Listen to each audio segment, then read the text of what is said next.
Bom dia, bom dia. Ontem à noite eu peguei vários livros aqui para ficar namorando, né?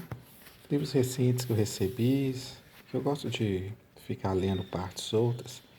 E aí eu acho que são indicações legais de leitura para quem gosta do estilo. Um deles é esse aqui do Ítalo Calvino, porque ler os clássicos. Eu gosto muito do Calvino, tenho vários outros livros dele, mas esse, porque ler os clássicos, parece que estava meio esgotado. Aí eu consegui recentemente, voltou uma promoção e ele é um livro bastante interessante que já tem ele é feito de ensaios e o primeiro ensaio é exatamente esse, porque ele é dos clássicos, né?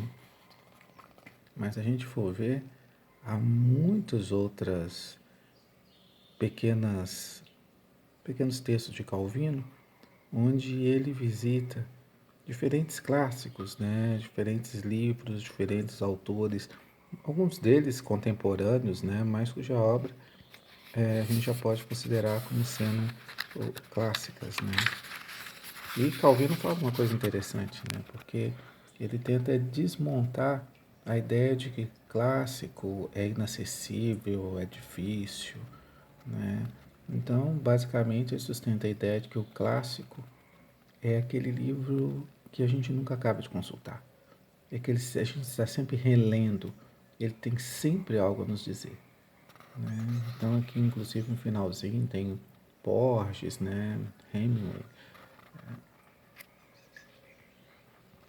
Robert Stevenson, muitos, muitos autores interessantes que eu acho legal esse tipo de abordagem aqui.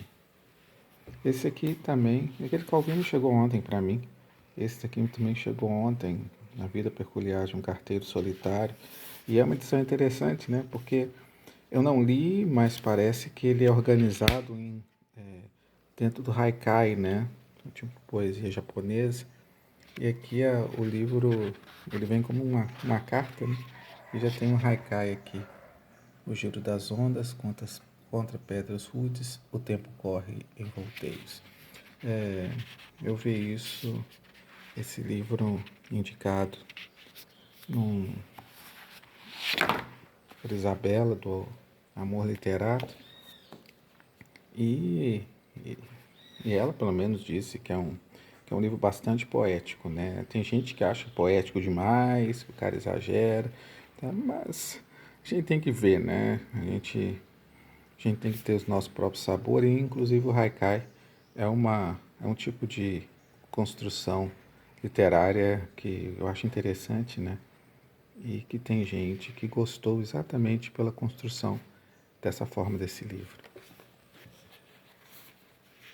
Também chegou, comprei recentemente esse aqui, O Diabo no Corpo, de Raymond Radiguet. Raymond Radiguet é um jovem, né, francês, que nasceu em 1903 e morreu em 1923. Então ele morreu com 20 anos, se não me engano, com febre tifoide. E nesses 20 anos ele escreveu umas 3 obras, né? Então é um prodígio. E uma dessas obras é esse romance aqui, O Diabo no Corpo, onde ele conta a relação de um adolescente com uma mulher casada, também praticamente adolescente, né? É durante a Primeira Guerra Mundial. Então, eu suponho, né, que deva ter até traços biográficos aqui, porque Radiguet ele passa a adolescência dele na Primeira Guerra Mundial. Se ele morre em 23, né, a Primeira Guerra Mundial dura de 14 a 18, e ele publica, esse livro é publicado no ano da morte dele. Então, ele morreu muito jovem, mas as obras dele, especialmente esse aqui, Diabo no Corpo, que fala sobre essa relação de dois jovens na Primeira Guerra Mundial, ela atravessou o século, né? E foi, inclusive, muito criticada essa obra, muito exaltada pela qualidade literária dela, mas também muito criticada, porque aqui, enquanto as pessoas estão morrendo na guerra, o personagem está é, tendo suas loucuras de amor, né? Então, um autor jovem e ao mesmo tempo velho, né? Em tempo da Primeira Guerra Mundial também, eu adquiri recentemente esse livro aqui, de Andreas Latzko, Homens em Guerra.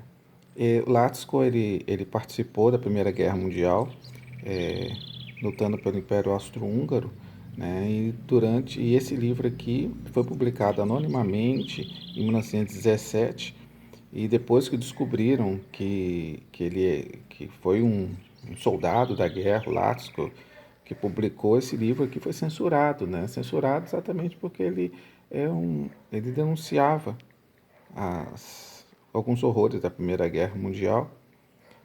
Uma guerra muito romanceada no início, né? As pessoas iam para a guerra achando que ela ia terminar em um mês, e ela se transformou numa carnificina de 4 anos que se estendeu depois no final da década de 30 até 1945, né? Por mais anos da Segunda Guerra Mundial. Então é um livro pequeno, mas muito interessante, porque ele tem uma apresentação de Stefan Zweig e um depoimento de Roman Holland, né? Dois autores assim da mais alta qualidade do século XX.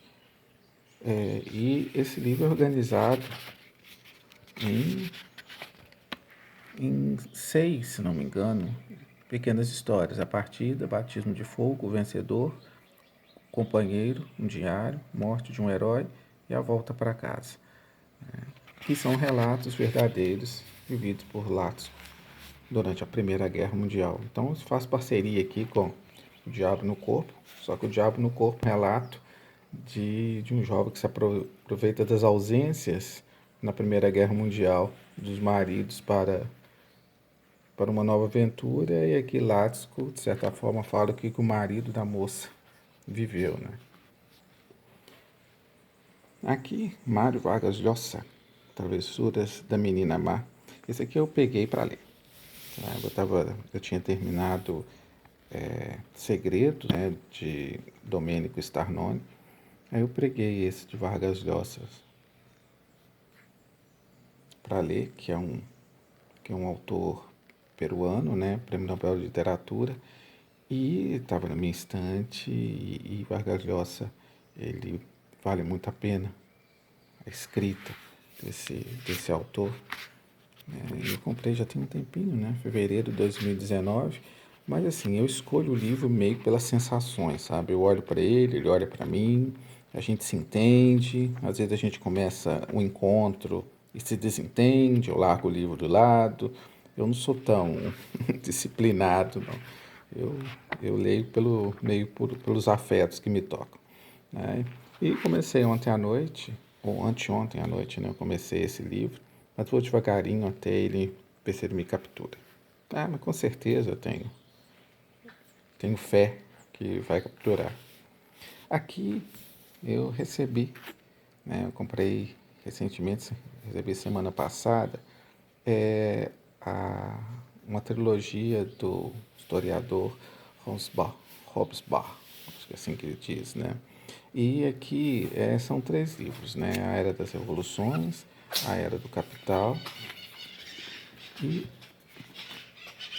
A Era dos Impérios, né? Que ele vai de 1789 a 1848, 1848, 1875 e 1875 a 1914. Então, de novo, aqui temos a Primeira Guerra Mundial como o fim de um ciclo, né, acontecendo. Era das Revoluções, o Rosbacher ele passeia pelas transformações sociais do século XVIII, né, entrando no século XIX. E aqui, deixa eu ver aqui, o índice. Enfim, das ilustrações, mapas, índice de mapas, um prefácio, mas ainda aqui que me interessa. Aqui o capítulo 1, o mundo na década de 1780, Revolução Industrial, Revolução Francesa, Guerra, Paz, Revoluções, Nacionalismo, a Terra, trabalhadores pobres, ideologia religiosa, terminando com ideologia secular, as artes, ciências e conclusão rumo a 1848. Na Era do Capital é uma continuidade direta, né,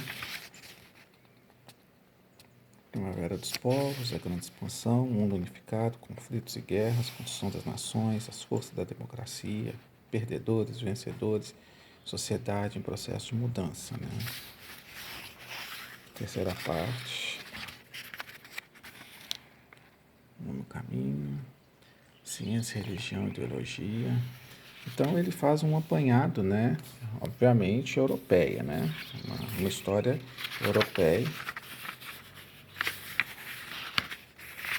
E por fim, aqui ele vai até 1900